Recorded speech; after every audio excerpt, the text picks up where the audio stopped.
A fellow named Bertie Kidd. Any of the old criminal barristers around here would remember Bert Kidd. He is one of the most complete criminals I ever knew. And he was involved in the forged $10 notes matter, which came on in the late 60s. And there were a lot of fellows involved in that, and they eventually went for trial without Kidd. That arose, I hope I'm not talking out of school here, but when those notes were produced, there were millions and millions of dollars worth of these $10 notes, and we're talking about 68 or something like that when this thing hit the deck.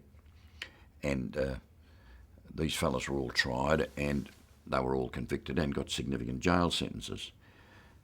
Kidd wasn't charged because he had arranged with senior policemen, I suppose, to drop them off heaps and heaps of forged $10 notes, so that whenever the inquiry got back to Kidd, everyone went cold on that. And eventually the matter was, he was prosecuted. Some clear-minded Christian must have decided that he was going to prosecute Bertie Kidd, and he was so prosecuted. And we came on. It was then he was tried in the Supreme Court. The others were tried in the County Court, and Court of General Sessions, I suppose, in those days. But he was tried in the Supreme Court, and we won.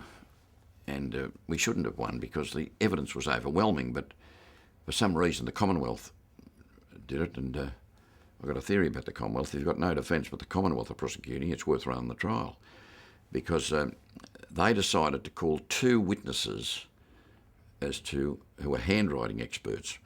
It's a pretty fragile sort of area of expertise anyway, I think, but at all events they called these two blokes. Well, now the second fellow's evidence was completely contrary to the first, and that had nothing to do with Bertie getting at him. I don't think they'd had a conference with him or anything, because I can remember Alistair Adam, great man, Alistair Adam, a judge of the Supreme Court, a real decoration to the law, and him saying to the second witness at one stage when he was being cross-examined, I mean, I'd got the fella to say, well, you know, what would you say if another handwriting expert had said that this wasn't Kidd's line down, or was Kidd's line down there, whatever it was? I'd say he didn't know what he was talking about. Well, I remember Alistair Adams saying to him, look, you better be a bit careful about how you answer some of these questions. But it was enough for the jury to acquit Kidd. And after the trial was concluded, I think it was a man named Atchison, some name like that, who was in charge of it for the Commonwealth. And he came to me and he congratulated me. I mean, I didn't deserve much congratulation because it was just a Roman holiday to cross-examine when you had this sort of conflict. But he said, would you like a forged $10 note? And I've got this thing framed down there now, counterfeit. It's got written on it, and I've got some letter somewhere to say that I can possess this forged $10 note. Bertie Kidd was one of the most intriguing crims I ever appeared for, and he was involved in plenty of stuff. He had a lot of policemen in his pay. He was able to manipulate things.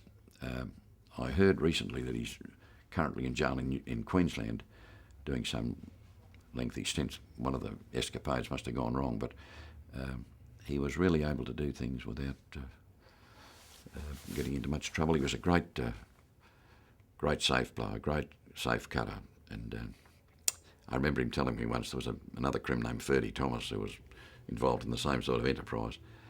I can remember him saying to me that Bertie Thomas didn't know how to cut a safe, and Bert was the king.